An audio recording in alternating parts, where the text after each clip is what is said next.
Sup shredders, my name is Logan aka Spiderhands and welcome to NSP Livestreams. It's $5 song requests number 30 where for just $5 you can get yourself a song review of a song that you like, whether it is at this point in time just a track you enjoy or one of your original songs. I'm just quickly going over the Ko-fi to establish that things are actually open with the queue. They are now open, so if you want to make a request, you can do so. Just doing a bit of housekeeping stuff. Shinyidar, if you're watching this, the good news is that your Patreon review has been finished today, which is good. So yeah, that's fine. I think Jacob's was done a few days ago, and we should be doing the rest of them next week, which will be fine. If we switch over to here, now with that intro out of the way, and we've got the fishies. Got a nice little fish tank back here, thanks to Opera GX, I suppose, or Opera. And I enjoy it. I honestly enjoy the fishies. You even get a little, it's like a little game. You can like press that and then you get a fact. Subnautica, there is a chance for the Cyclops to give an alternative greeting line when entering the ship, which is cool. That is legitimately stuff I did not know. It's not intro time, it's chat time. Hello, Rufo. How are you doing? Welcome to the live stream. How is your day going today? Hopefully your day is going well. We will be checking out music news, as is the start of these proceedings. We usually check out music news just to figure out what's going on in the news of music. I forget whether this is as big as it needs to be. No, that's as big as it's going to be, so that's fine. So let us begin with the music news. Noah Kahan loves viral hippo mooding. Oh god, I don't care. Immediate. No, I'm being harsh. That's not very positive. I think I know the hippopotamus they're talking about. Yeah, there we go. Mooding season. Right. And so instead of brat season, it's mooding season now because it's a hippo and the hippo is cute. I have seen the cute hippo.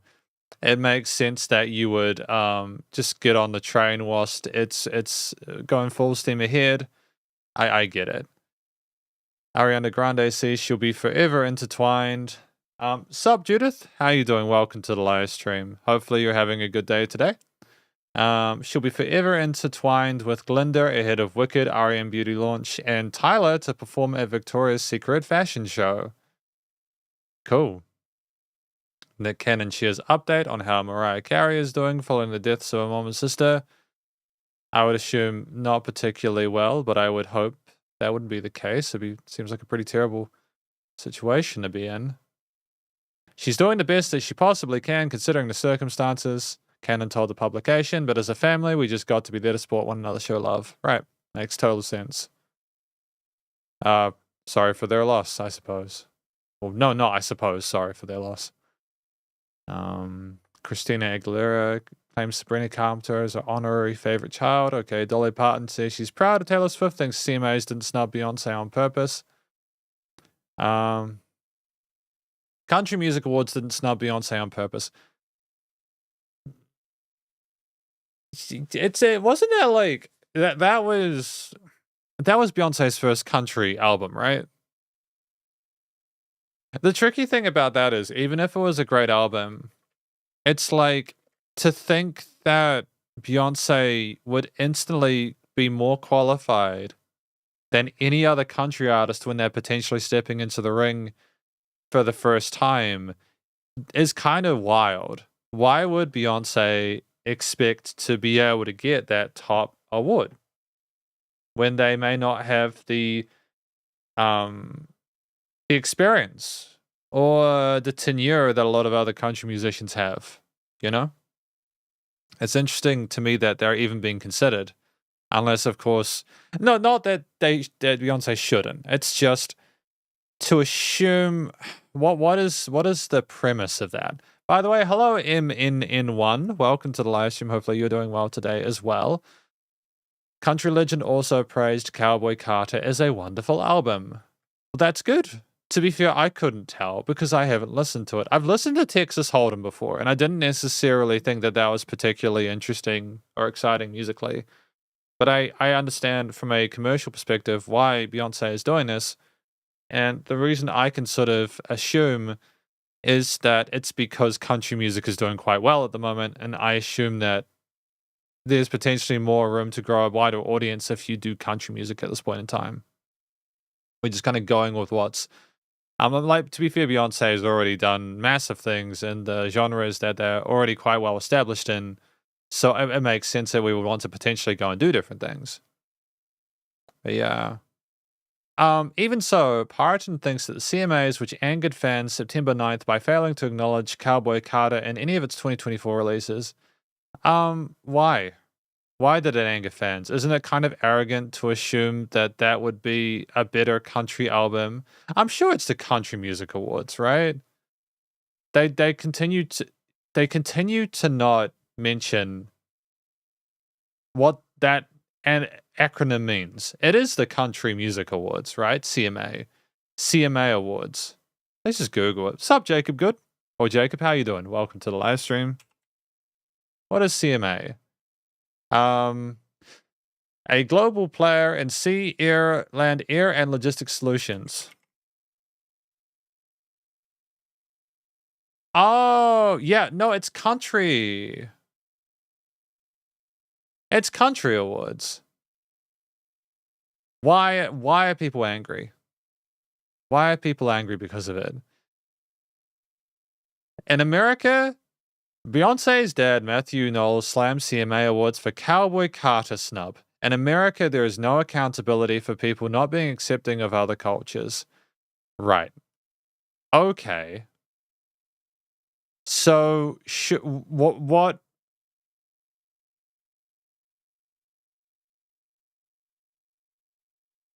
Okay, let's read the context of this, right? There are a lot of Beyonce fans who are unhappy with the CMA Awards for snubbing Cowboy Carter in this year's round of nominations, and her dad, Matthew Knowles, is leading the charge. Okay. Why do they think it should have been in there? For reference, Cowboy Carter not only topped the Billboard 200 for 2 weeks, but reigned at number 1 in the top country. Oh, right. Right. There's the problem. This is where you need to go for get the full context of stuff. It was the number 1 in the top country albums chart for a full month. Plus, lead single Texas Hold'em made the 32-time Grammy winner the first black woman to hit number 1 on the Hot Country Songs ranking, a position it held for 10 weeks. But country radio didn't fully embrace the album. The lead single Texas Hold'em peaked at number 33 on Billboard's country airplay chart. A follow-up, the reworking of Dolly Parton's 1974 Jolene, peaked at number 56. Right. So there's probably some racism in there. Because just by virtue of there being racist people, right? I don't feel you can have a musician get a lot of plays in because of the amount of fans they have and the level they're at. And that might not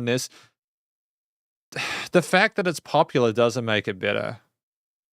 You'd probably just have to actually go through what was done there in regards to like the popularity of a track doesn't necessarily mean that it's better country music. But then I suppose it does, because if it fits the constraint of country music, right? And if it is popular, then people like that kind of country music. And arguably, if it is different and people don't like it, but if it's still country music, that's the country music like genre developing as we go along. There's more white people in America. This is the father. There's more white people. Matthew Knowles. There's more white people in America, and unfortunately, they don't vote based on ability and achievements. It's still sometimes a white and black thing. Do you have any legitimate evidence of people saying that, though? Like, I understand that it's not as popular, but in the same realm as maybe country musicians just prefer, like, musicians they like. Some country music just sounds generic, in my opinion. I feel you on that. Legitimately. I can't stand There's this really famous country song. It's